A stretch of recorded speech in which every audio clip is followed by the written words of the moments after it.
Hello guys, welcome to Karthikeya కబుర్లు. And ఇప్పుడే నేను మిరాయి మూవీ అయితే చూసి రావడం జరిగింది. టాంజానియాలో ప్రీమియర్ షో అయితే వేశారు. సినిమా అయితే నాకు చాలా అంటే చాలా బాగా నచ్చింది. హనుమాన్ వంటి సూపర్ హీరో ఫిలిం ఏదైతే లార్డ్ హనుమాన్ రిఫరెన్స్ తీసుకొని చేశారో, ఇక్కడ కూడా అటువంటి కాన్సెప్ట్ ఈసారి లార్డ్ రామ రిఫరెన్స్ తీసుకొని చేయడం జరిగింది. అండ్ కాన్సెప్ట్ కానీ, విఎఫ్ఎక్స్ కానీ, స్టోరీ కానీ, స్క్రీన్ ప్లే కానీ ఎవ్రీథింగ్ చాలా అంటే చాలా బాగుంటాయి. ఎక్కడొక్కడ మీకు సినిమా బోర్ అయ్యింది, ల్యాగ్ అయ్యింది అని అయితే అనిపించదు. ఫస్ట్ ఆఫ్ కనుక చూసుకుంటే కనుక స్టోరీ స్టార్టింగ్ నుంచే అసలు మెయిన్ ప్లాట్లోకి వెళ్ళిపోతారు. అసలు ఏంటి స్టోరీ, మిరా అంటే ఏంటి అని ఎలా వెళ్ళిపోతూ ఉంటారు. అంటే స్క్రీన్ ప్లే పెరిగే కొద్దీ మనకి ఇంట్రెస్ట్ అవుతూ ఉంటుంది, అసలు ఇంట్రెస్ట్ పెరుగుతూ ఉంటుంది. అండ్ క్యారెక్టర్స్ కూడా చాలా క్యారెక్టర్స్ ఉన్నాయి. ప్రతి క్యారెక్టర్కి ఇంపార్టెన్స్ అయితే మూవీలో.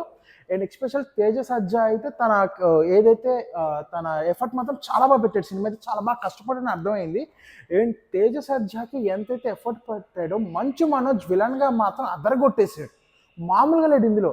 అసలు హీరో క్యారెక్టర్స్ వదిలేసి డైరెక్ట్ కంటిన్యూటువంటి విలన్ క్యారెక్టర్ చేసుకున్న అసలు కెరీర్ పీక్స్లోకి వెళ్ళిపోతుంది మంచు మనోజ్. ఆ లెవెల్ పెర్ఫార్మెన్స్ ఉంది. అండ్ హీరోకి విలన్కి ఈక్వల్ కాంపిటీషన్ ఉంటుంది అసలు పవర్ఫుల్. అది చాలా బాగా చూపించాడు డైరెక్షన్ అయితే. అండ్ నెక్స్ట్ శ్రేయ క్యారెక్టర్ కావచ్చు, అండ్ మళ్ళీ మనకి జగపతి బాబు గారి క్యారెక్టర్ కావచ్చు, హీరోయిన్ క్యారెక్టర్ కావచ్చు, ప్రతి ఒక్క క్యారెక్టర్ ఏదో ఒక సమ్ పాయింట్ ఆఫ్ వ్యూలో యూజ్ అవుతాయి మనకి. ఏది కూడా అన్నెసరీ క్యారెక్టర్ అనిపించదు. అండ్ మధ్యలో మనకి సమ్ సీరియస్ మూమెంట్స్లో అట్లాగా సరదాగా నవ్విస్తూ అన్నట్టు నవ్విస్తూ కూడా తీసుకెళ్తారు. ఎవ్రీథింగ్ చాలా పర్ఫెక్ట్. అండ్ ఫస్ట్ ఆఫ్ విషయానికి వస్తే కనుక స్టార్టింగ్ మూవీ ఓపెన్ అయిన విధానం కాబట్టి, ఆ తర్వాత ట్రాక్లు మారడం కాబట్టి, ఒక కనెక్షన్ కానీ, జాయిన్ చేయడం కానీ ఎవ్రీథింగ్ చాలా బాగా వస్తుంది. అండ్ ఇంటర్వెల్ అయితే తెలియని హై ఇస్తుంది. అండ్ ఇంటర్వెల్ ఎంత హై ఇచ్చిందో సెకండ్ హాఫ్ అంత హైతోనే స్టార్ట్ అవుతుంది.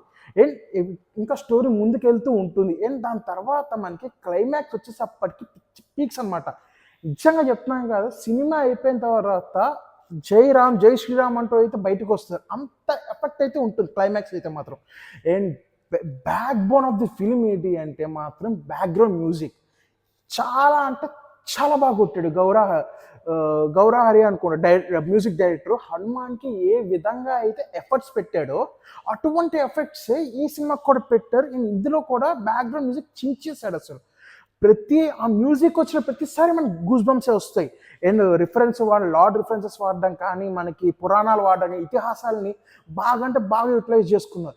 సూపర్ హీరో కాన్సెప్ట్ని ఇతిహాసాల ద్వారా కనెక్ట్ చేస్తూ ప్రజలకి నచ్చేలాగా అండ్ ఎక్కడ బోర్ కొట్టకుండా మంచి స్క్రీన్ ప్లే తోటి, మంచి బీజిఎం తోటి ఒక ఫ్యాంటసీ వరల్డ్ని క్రియేట్ చేశాడు కార్తిక్ ఘట్టమనేని డైరెక్టర్ అయితే మాత్రం.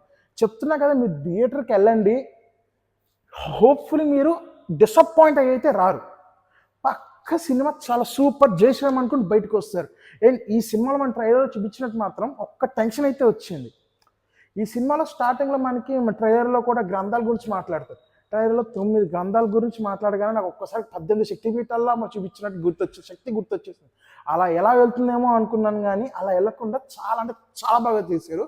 And hats off to Karthik Ghattamaneni. Eagle మూవీతో డిసప్పాయింట్ చేసిన, అండ్ ఈగల్ నాకు కొద్దిగా బాగా నచ్చింది. బట్ జనం అయితే దాన్ని డిసప్పాయింట్ చేశారు ఈగల్ రవితేజ సినిమాని. బట్ అదే కార్తిక్ ఘట్టమనేని సేమ్ డైరెక్టర్ ఇప్పుడు ఈ సినిమా మాత్రం అద్భుతంగా తీశాడు. అండ్ తేజ సజ్జాకి అండ్ అలాగే మంచు మనోజ్కి కూడా హ్యాట్స్ ఆఫ్. ఈ సినిమా అసలు పిచ్చి తీసుకెళ్ళారు. And VFX and background